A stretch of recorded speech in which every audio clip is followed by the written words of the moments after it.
नमस्कार प्रिय दर्शकों, हाजिर हूँ मैं जन्म कुंडली अध्ययन करने के लिए। एक जन्म कुंडली लेकर आप सबके सम्मुख उपस्थित हुआ हूँ। ये जन्म कुंडली एक युवक की है।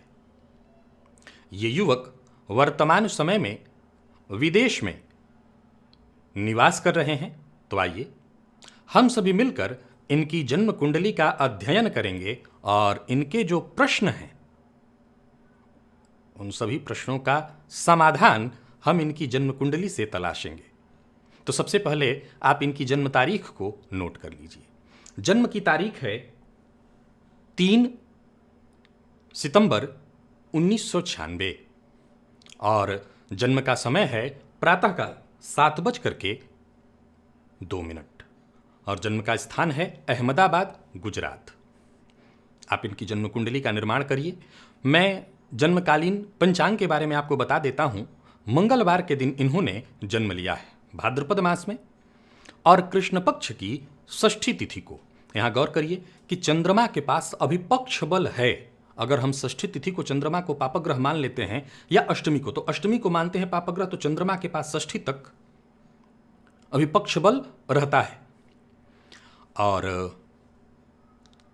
कृत्तिका नक्षत्र के प्रथम चरण में इन्होंने जन्म लिया है। क्षत्रिय वर्ण है इनका और मेष राशि है। ये अग्नि तत्वीय राशि है। मंगल इस राशि के राशिश होते हैं। तो क्षत्रिय वर्ण हो जन्म कुंडली में तो मंगल विशेष प्रभाव देने वाले ग्रह बन जाते हैं, जो कि इनकी कुंडली में कहाँ के स्वामी बनते हैं तो भाग्य भाव के, और फल दे रहे हैं 12वें भाव का। नीच राशि में है, हालांकि ये परिवर्तन में है लेकिन नीच राशि में है। और आपको मैं बता दूं कि मंगलवार के दिन इन्होंने जन्म लिया है। अब चलिए इनकी जन्म कुंडली की ओर हम चलते हैं। तो सबसे पहले नजर डालिए लग्न पर। सिंह लग्न की कुंडली इनकी, और लग्न का मान अगर आप देखें तो लग्न का मान 25 अंश 14 कला, और लग्नपति यहां 17 अंश 1 कला पर स्वगृही होकर के बैठे हैं। तो सिंह लग्न की कुंडली लग्नेश लग्न में, भाग्येश द्वादश में, और पंचमेश कुंडली के ये मूल 3 भाव, तीनों त्रिकोण, पंचमपति पंचम में वक्र अवस्था में है। परंतु सिंह लग्न की कुंडली में गुरु का वक्रत्व भी कोई विशेष नुकसानदेह नहीं होगा। एक विचारणीय तथ्य सदैव मन में उत्पन्न होता है, आपके भी होता होगा, कि क्या जन्म कुंडली में कुछ ऐसी ग्रह स्थिति हो जो ये दर्शाती हो, जैसे भाग्येश का 12वें भाव में जाकर के बैठना, ये विदेश से संबंध रखता है। चतुर्थ भाव जो कि आपका स्वदेश है, इसके स्वामी का जाकर के 12वें भाव में बैठना, विदेश से संबंध बनाना। तो क्या ऐसी अवस्था में जातक विदेश चला जाए तो उसकी कुंडली विशेष रूप से प्रभावी हो जाएगी, या किसी की जन्म कुंडली में ग्रह स्थिति थोड़ी कमजोर है तो क्या विदेश जाने से परिस्थितियां बदल जाएंगी? देखिए, जन्म कुंडली में अगर परिस्थितियां कमजोर है तो ऐसा नहीं है कि विदेश जाने से बिल्कुल परिस्थिति बदल जाएगी। वहां भी जाकर के आपको संघर्ष करना पड़ेगा। हाँ, ये जरूर है कि गोचर की स्थिति जब बदलती है तो अक्षांश और देशांतर के बदलने से उसका प्रभाव बदल जाता है, उसका प्रभाव अलग तरीके से पड़ता है। लेकिन अगर जन्म कुंडली मजबूत है और आपकी जन्म कुंडली कह ही ये रही है कि आपको विदेश में निवास करना चाहिए, और उस अवस्था में जब आप विदेश में निवास करते हैं तो निसंदेह ये आपके लिए विशेष सहयोगी हो जाता है। आपकी सफलता में यह सहयोग कर देता है। तो लग्नेश का लग्न में होना सबसे पहला पॉइंट जन्म कुंडली को मजबूत करता है। जब भी जन्म कुंडली में लग्नेश लग्न में हो तो कहना नहीं, ऊपर से स्वगृही हैं और देवगुरु बृहस्पति की 9वीं दृष्टि से दृष्ट है। अब ज्योतिष शास्त्र के दृष्टिकोण से देखें तो गुरु की दृष्टि अगर जातक के व्यक्तित्व पर, जातक के भाग्य पर पड़े तो इससे श्रेष्ठ कुछ हो ही नहीं सकता। निसंदेह ये जातक को भाग्यवान भी बना देते हैं, बुद्धिमान और ज्ञानवान भी बना देते हैं। तो लग्नगत सूर्य पर गुरु की दृष्टि का पड़ना अपने आप में सबसे महत्वपूर्ण पॉइंट, और जन्म कुंडली के पंचम में देवगुरु का होना भी अपने आप में बेहद मजबूत स्थिति कह सकते हैं कि ऐसे जातकों पर विशेष दैवीय कृपा हो। मैंने पूर्व में बताया था कि कुंडली के पंचम और नवम में हो देवगुरु तो पितरों का आशीर्वाद, पूर्वजों का आशीर्वाद, संतों ऋषियों का आशीर्वाद होता है। तो ये बढ़िया है, अच्छी स्थिति है। जिनकी भी कुंडली में है ये निसंदेह अपना प्रभाव देता है। यहाँ वक्र अवस्था में भी गुरु के होने से कोई दिक्कत नहीं। अब इसके बाद इनकी कुंडली को अगर आप देखें तो इनकी कुंडली में बुध और राहु की युति दिखाई पड़ेगी। कुंडली के द्वितीय धन भाव में, जो कि सिंह लग्न की कुंडली में लाभेश और धनेश होते हैं, लाभेश और धनेश का संबंध धन भाव से, स्वगृही बुध अपना प्रभाव वहां दे रहे हैं। निसंदेह नवंश पर है तो उच्च का प्रभाव दे रहे हैं। निसंदेह ये धन कारक स्थिति महाधनी योग हुआ। सो जातक के जीवन काल में धन की स्थिति को ये मजबूत रूप से प्रदर्शित करता है। और वैसे भी लाभ भाव पर देव गुरु बृहस्पति की दृष्टि पड़ रही है। अब यहां गौर करिए कि इनकी कुंडली में बुध और राहु से गुरु चौथे दसवें का संबंध केंद्र की स्थिति बना रहे हैं। गुरु से ये दोनों केंद्र में है और इनसे गुरु केंद्र में है, ये अच्छी स्थिति। यहां से शनिदेव केंद्र में है और शनिदेव से गुरु केंद्र में हो रहे हैं। तो ये केंद्र का जो संबंध बन रहा है, मैंने बताया था, बेहद श्रेष्ठ माना जाएगा। चाहे वो धन के दृष्टिकोण से, शनि आजीविका है तो आजीविका और आयु के दृष्टिकोण से। अब इनकी जन्म कुंडली में शनि केतु की युति कुंडली के अष्टम भाव में बनी हुई है, जो कि बढ़िया है। शनिदेव कुंडली के अष्टम भाव में आयु वृद्धि कराने वाले होते हैं और रिसर्च इत्यादि के फील्ड में बेहद सहयोगी होते हैं। अब इनकी जन्म कुंडली में एक और पॉइंट है, मंगल और शुक्र का कुंडली के 12वें भाव में होना। कर्क राशि में 1 अंश 48 कला, 1 अंश 54 कला बेहद करीब है, यानी देखा जाए तो सेम अंश पर है, लेकिन दोनों के दोनों मृत स्थिति में। और आप चलित जाकर के देखते हैं तो वो फल दे रहे हैं इस भाव का। चलित में कुछ और भी बदलाव हैं, जैसे बुध फल दे रहे हैं लग्न का, तो भी कोई दिक्कत नहीं। लाभेश और धनेश का लग्न में से भी संबंध महाधन योग के समान ही फल हुआ। तो लाभ के दृष्टिकोण से, धन के दृष्टिकोण से जातक के जीवन काल में कोई दिक्कत, कोई कमी नहीं है। शुक्र और मंगल की युति चाहे यहां से प्रभाव दे या यहां से, ये चारित्रिक कमजोरी को दर्शाती है। लेकिन मैंने जैसे कल ही राशिफल में आप लोगों को बताया था कि राहु कुंडली के 12वें में हो तो एकदम से कसम नहीं खा लेना कि ये जातक जेल जाएगा, ऐसा कुछ नहीं है। वैसे ही यहाँ शुक्र मंगल है तो ठीक है, हो सकता है चारित्रिक कमजोरी की स्थिति बन जाए। और आज के इस परिवेश में जहाँ विदेश में है तो वहाँ पर माहौल भी कुछ वैसा ही हो। लेकिन ये ध्यान सदैव रखिए कि आपको जातक के व्यक्तित्व के बारे में सदैव ध्यान रखना होगा। सिंह लग्न के जातक अनुशासित जीवन में ज़्यादा विश्वास करते हैं। निसंदेह शुक्र मंगल की युति ऐसा नहीं है, क्योंकि वो 12वें भाव में है, तो भटकाव की स्थिति वो जरूर उत्पन्न करेंगे। लेकिन इस कुंडली में गुरु की दृष्टि लग्न पर है। मैं समझता हूं कि भटकाव से बचाने का कारण, और मन पर गुरु की दृष्टि पड़ रही है, मन के कारक पर गुरु की दृष्टि पड़ रही है। यहाँ चंद्रमा भी थोड़े कमजोर तो जरूर है, लेकिन पक्ष का बल इनको मिल रहा है, और पक्ष का बल मिल रहा है इसलिए बलवान माने जाएंगे। ऐसे चंद्रमा पर गुरु की दृष्टि का पड़ना भी बहुत हद तक जातक के कैरेक्टर को, जातक के चरित्र को बचा करके रखने का काम यहां पर करेंगे। तो ये अच्छी स्थिति है। अब मैं इनकी जन्म कुंडली के ग्रहों के बाद आपको इनके प्रश्नों की ओर ले चलता हूं। इन्होंने पहला प्रश्न कहा कि मैं कनाडा में कंप्यूटर साइंस में मास्टर डिग्री कर रहा हूं, यह सितंबर 2022 में समाप्त होगा। उसके बाद तुरंत अच्छी कंपनी में कनाडा में ही नौकरी मिलेगी। स्वदेश पति का विदेश से संबंध होना, और इसके बाद विदेश पति का भाग्य से और परमानेंट विदेश पति का जाकर के कुंडली के पंचम ज्ञान भाव से संबंध होना, तो इसमें कहीं कोई दो मत नहीं कि जातक की कुंडली में विदेश में ही परमानेंट निवास की संभावना प्रबल है। इनको वर्तमान में राहु की महादशा चल रही है, जो कि सिंह लग्न की कुंडली में कोई कारक ग्रह नहीं है। लेकिन देखा जाए तो राहु में गुरु का जो अंतर है वो अप्रैल 2022, 27 अप्रैल 2022 को प्रारंभ होने वाला है। अब यहां से लेकर के गुरु में अंतर बदल जाएगा, राहु में अंतर बदल जाएगा। राहु में राहु का अंतर समाप्त होते ही राहु में गुरु का अंतर पापक ग्रह की दशा में, दशानाथ पापक ग्रह, और अंतर दशा में जन्म कुंडली के सर्वाधिक योगकार ग्रह गुरु, तो वो समय इनके लिए बहुत बढ़िया होगा। सो इसमें कहीं कोई संशय नहीं कि जातक शिक्षा ग्रहण करना चाहे आगे तो, और या नौकरी करना चाहे तो, दोनों ही अवस्थाओं में सफलता प्रदायक बनेंगे देवगुरु। चूंकि इस जन्म कुंडली में शनिदेव कुंडली के अष्टम भाव में बैठकर कर्म भाव पर दृष्टि डालकर के थोड़ा संघर्ष की स्थिति तो उत्पन्न करेंगे, क्योंकि कुंडली के अष्टम में बैठे शनिदेव जीवन काल में संघर्ष को बढ़ाते हैं, तो संघर्ष की स्थिति तो बढ़ेगी। लेकिन शनिदेव इस कुंडली में अष्टम में केतु के साथ बैठे हैं और गुरु से वो केंद्र में है, जो कि आजीविका के कारक हैं। तो निसंदेह कार्य क्षेत्र में थोड़ी परेशानी होगी, इसमें कहीं कोई दो मत नहीं, लेकिन नौकरी मिल जाएगी, नौकरी मिलने में कोई दिक्कत नहीं। अगला इनका प्रश्न है, मास्टर डिग्री के बाद क्या मैं आगे पीएचडी करने का योग रखता हूं या पीएचडी कर पाऊंगा? मुझे पीएचडी करना है, और मैं अगर प्रोफेसर बनूं तो ये अच्छा है, या नौकरी या व्यापार करूं तो ये अच्छा है।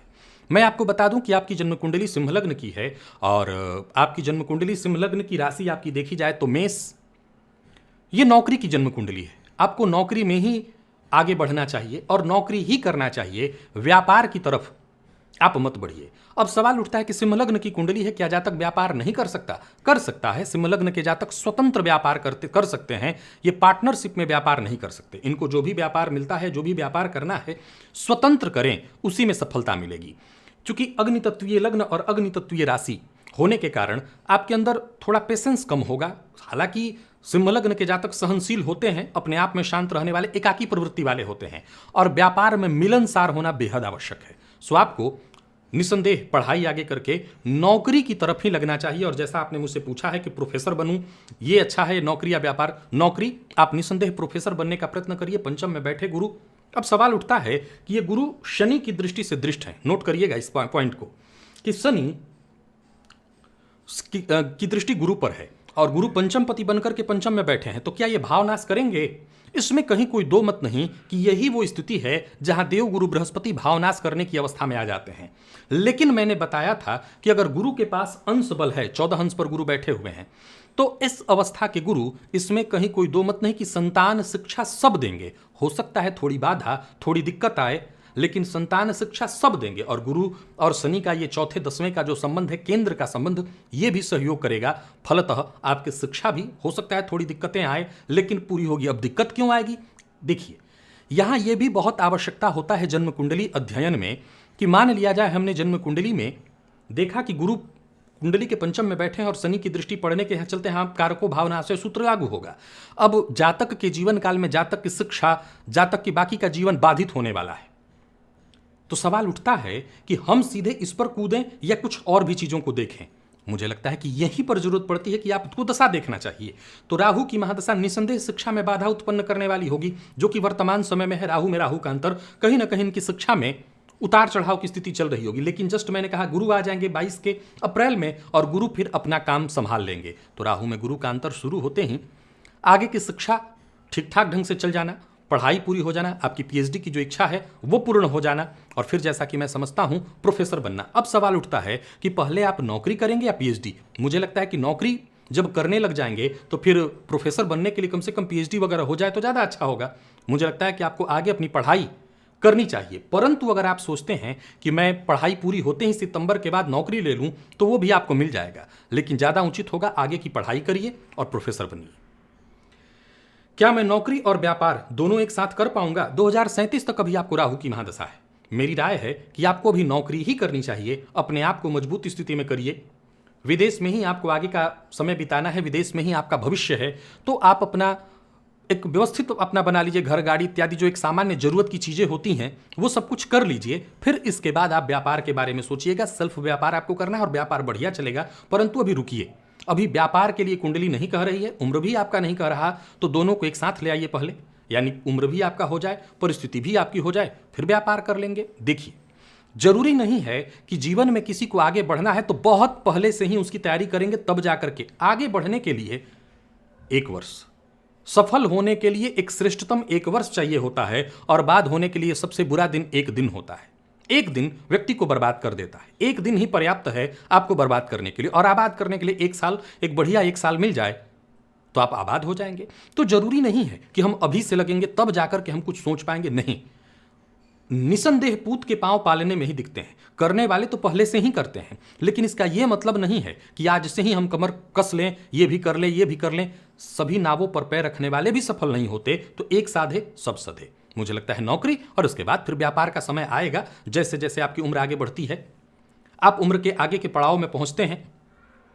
सप्तम पति अष्टम में यहां बैठे हैं, विवाह हो जाने दीजिए। विवाह के बाद स्थिति को देख लीजिए, परिस्थिति को जरा संभाल लीजिए, फिर आप व्यापार की ओर जाइएगा। आगे इन्होंने पूछा है पूरे जीवन में धन की स्थिति कैसी होगी, क्या बंगला कार सब चीज हो पाएगा, सुख सुविधा? सामान्य सी बात है, महाधन योग सिद्ध किया हूं, तो ये सब छोटी चीजें हैं।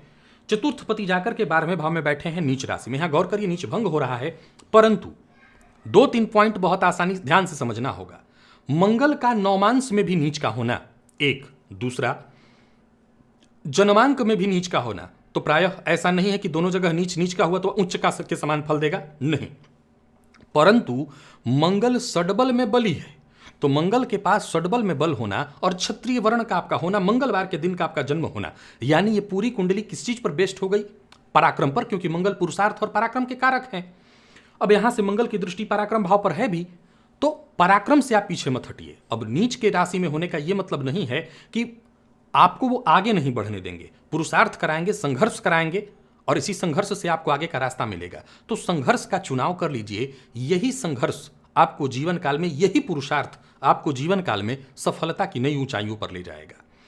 क्योंकि कर्म भावपति 12वें भाव में, तो शुक्र का अगर 12वें का प्रभाव हम देखते हैं तो सौभाग्यशाली बना देता है। ये अच्छा है आपके लिए। पराक्रमेश होकर के भी बैठे हैं, कोई दिक्कत नहीं। अगर फल लाभ का भी दे रहे हैं तब भी उसमें कोई दिक्कत नहीं, धनागमन की स्थिति आपकी कुंडली में बनी रहने वाली है। तो इस हिसाब से भी अगर देखें तो पराक्रम और पुरुषार्थ के साथ चलिए तो धन, गाड़ी, बंगला, वैभव, ये सब कुछ बेहद आसानी से होने वाला है, कहीं कोई दिक्कत नहीं। अब चतुर्थ पति जन्म कुंडली के 12वें भाव में, 6वें, 8वें, 12वें में हो तो ऐसे जातकों को जब भी कोई प्रॉपर्टी, अचल संपत्ति लेनी हो, उसके मामले में बहुत सतर्क और सावधान रहना चाहिए। क्योंकि ऐसी अवस्था में कहीं कोई विवादित प्रॉपर्टी हाथ लग गई तो जातक बेहद मुश्किल में फंस जाता है। तो आप जब भी ऐसी कोई प्रॉपर्टी खरीदने के चक्कर में हो, पूरी तरह से देखिए। इसमें कई बार कहा जाता है कि आप अपने नाम पर न लें, किसी और के नाम पर लें। अरे घूम फिर करके पैसा आप ही का है और लेना आप ही को है, करना धरना आप ही को है। तो आप अपने नाम पर भी लें, लेकिन सतर्क रहें। मैं सदैव कहा करता हूं, जन्म कुंडली आईना है। जन्म कुंडली आईना है। अगर आपको कहीं अपने चेहरे पर काजल दिखाई पड़ जाए और कल से आप काजल जहां देखें वहां से 2 कोस दूर भागें, तो ये मूढ़ता है, ये बुद्धिमत्ता नहीं है। जन्म कुंडली इसमें आप दर्पण को दोष दे दें। आपके चेहरे पर काजल दिखा, आप अपने सारी तरह चारों तरफ जो है दर्पण फोड़ना शुरू कर दिया, काजल से आप दूर भागने लगे, ये जरूरी नहीं है। दर्पण भी सामने हो और काजल भी साथ हो, हम इससे बच करके इसमें से रास्ता निकाल लें। तो जन्म कुंडली आईना है, हमें दर्पण भी देखना है और काजल के साथ ही जीवन बिताना है। कालिख लगी है तो पूछेंगे, उसको साफ करेंगे या रास्ता बनाएंगे कि आगे से न लगे। तो आप अपने नाम पर लें, सतर्क रह करके लें। जन्म कुंडली सदैव सतर्कता की बात कहती है, ये नहीं कि हम बदल देंगे उसको। बदलने का काम सिर्फ विधाता का है, इंसान का नहीं। कुंडली में ग्रहों की स्थिति, पूरी कुंडली आप देख चुके हैं, बहुत अच्छी है, कहीं कोई चिंता की आवश्यकता नहीं। वैवाहिक जीवन को लेकर के जरा सतर्क और सावधान रहिएगा। सप्तम पति का जाकर के कुंडली के अष्टम में बैठना कोई बुरा नहीं है। गुरु की स्थिति को अगर हम देखें तो गुरु जाकर के कुंडली के पंचम और लग्न पर उनकी दृष्टि, नवम और लग्न पर उनकी दृष्टि है, जो कि बहुत बढ़िया है। परंतु शुक्र का 12वें भाव में मंगल के साथ होना और कहीं ना कहीं ये चारित्रिक कमी भी लाता है, जैसा कि मैंने अभी कहा। तो आपको बहुत सतर्क रहना होगा। पहले कुंडली मिलाकर के विवाह करिएगा, और दूसरा, चरित्र में कहीं भी किंतु परंतु आपको, आपसे बेहतर आपका कोई परीक्षक हो ही नहीं सकता। तो अगर आपको कहीं भी किंतु परंतु लगता है तो अपने उस किंतु परंतु को यहीं पर पूर्ण विराम दे दीजिए, तो फिर देखिए दाम्पत्य जीवन भी ठीक रहेगा। अब रही बात कि यहाँ सप्तम पति कौन बनते हैं, तो सप्तम पति शनि बनते हैं। तो थोड़ा बहुत मतभेद तो रहता है दाम्पत्य जीवन में, वो रहेगा, उसको स्वीकार करिए, बाकी कोई दिक्कत नहीं। और बाकी कुंडली में योग बहुत अच्छे हैं, इसमें सोचने की आवश्यकता नहीं है। कुंडली अपने आप में बेहद मजबूत है। सबसे पहले तो आपके त्रिकोण की स्थिति को देखा जाए तो ये त्रिकोण ही बहुत अच्छी स्थिति दर्शा रहा है। यहाँ चंद्रमा जरूर आपकी कुंडली में 26 अंश पर मृत अवस्था में कृत्तिका नक्षत्र, सूर्य के नक्षत्र में बैठे हैं, लेकिन पक्ष का बल इनको मिल रहा है, सो ये अपना पूर्ण प्रभाव देंगे। और शनि से अनफा योग का ये निर्माण कर रहे हैं, जो कि बहुत बढ़िया है। तो उधर शुक्र भी प्रभाव इधर का दे रहे हैं, लेकिन ये कुंडली के 12वें भाव में बैठ करके जातक को सौभाग्यशाली बना देते हैं। महाधन योग है ही।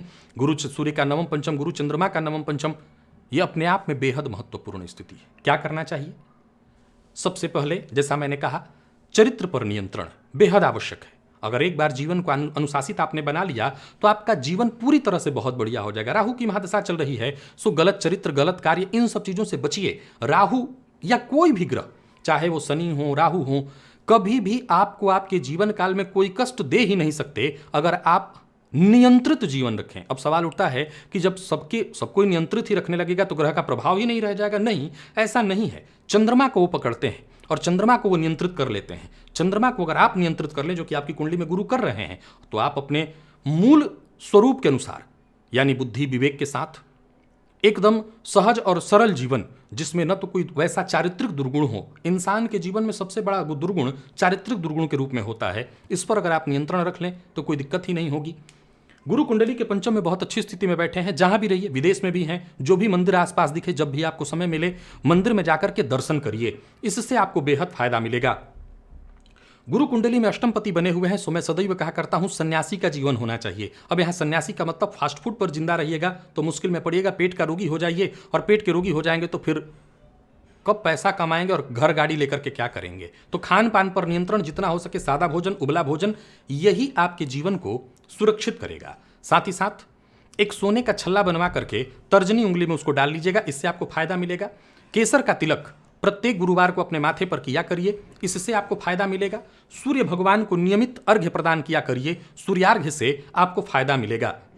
और एक तांबे का छल्ला बनवा करके उसको अनामिका उंगली में डाल लीजिए, तो उससे सूर्य और मंगल जन्य जो भी चीजें हैं आपके पक्ष में हो जाएंगी, सब कुछ ठीक हो जाएगा। राहु की महादशा है, तो राहु की महादशा के लिए ओम गंगणपतये नमः इस मंत्र का रोज 108 बार जप करना शुरू करिए, तो राहु जन्य कोई पीड़ा आपके जीवन काल में नहीं रह जाएगी। बस ये इतने ही उपाय आपको करने हैं, ज्यादा कुछ नहीं। शनि केतु का अगर संबंध देखें तो बेहद करीबी संबंध है। श्रापित योग की स्थिति, हालांकि शनि केतु की ये जो युति स्थिति है, शनि गुरु की राशि में बैठ करके अच्छा फल दे रहे हैं और गुरु शनि का संबंध चौथे दसवें का है, तो ज्यादा चिंता की आवश्यकता नहीं है। पीएचडी रिसर्च में आपके लिए सहयोगी होंगे, आकस्मिक धन लाभ भी कराएंगे, लेकिन खान पान का ध्यान, स्वास्थ्य का ख्याल, और जब तक कोई कार्य करने वाले हों, कोई काम जब तक काम बन न जाए, किसी से उसका जिक्र मत करिएगा। जीवन में संघर्ष रहेगा क्योंकि शनि की दृष्टि दशम पर पड़ेगी। संघर्ष से अपना मित्र, वैसे भी आप संघर्ष को अपना मित्र बना लीजिए क्योंकि आप क्षत्रिय वर्ण के हैं और मंगलवार के दिन आपका जन्म हुआ है, तो संघर्ष में ही आपकी लाइफ है। जितना संघर्ष करेंगे उतनी सफलता मिलेगी। बाकी किसी तरह के कोई उपाय करने की आवश्यकता नहीं, ये उपाय बेहद सरल थे, इसे आप जरूर कर लीजिए, इसी से आपका जीवन ठीक हो जाएगा। सूर्य भगवान को जल देना ये जरूरी है, कर लीजिएगा। और लग्न में सूर्य बैठे हैं तो प्रायः ये प्रयत्न किया करिए कि झूठ ना बोलना पड़े। देखिए, मानव जीवन में कई बार झूठ बोलना पड़ता है, लेकिन परिस्थितियों को देखते हुए झूठ बोलने की अगर आदत है तो उसे छोड़िए, उससे सूर्य खराब होते हैं, ठीक कर लीजिए। बाकी कोई उपाय करने की आवश्यकता नहीं है। तो प्रिय दर्शकों, ये थी एक युवक की जन्म कुंडली। आपने इस जन्म कुंडली को देखा। यदि आप इस जन्म कुंडली के संदर्भ में कुछ कहना चाहते हैं, इनके संबंध में कुछ कहना चाहते हैं, इनके लिए कुछ कहना चाहते हैं, कमेंट में आपका स्वागत है। इजाजत दीजिए, पुनः मुलाकात होगी। तब तक के लिए नमस्कार।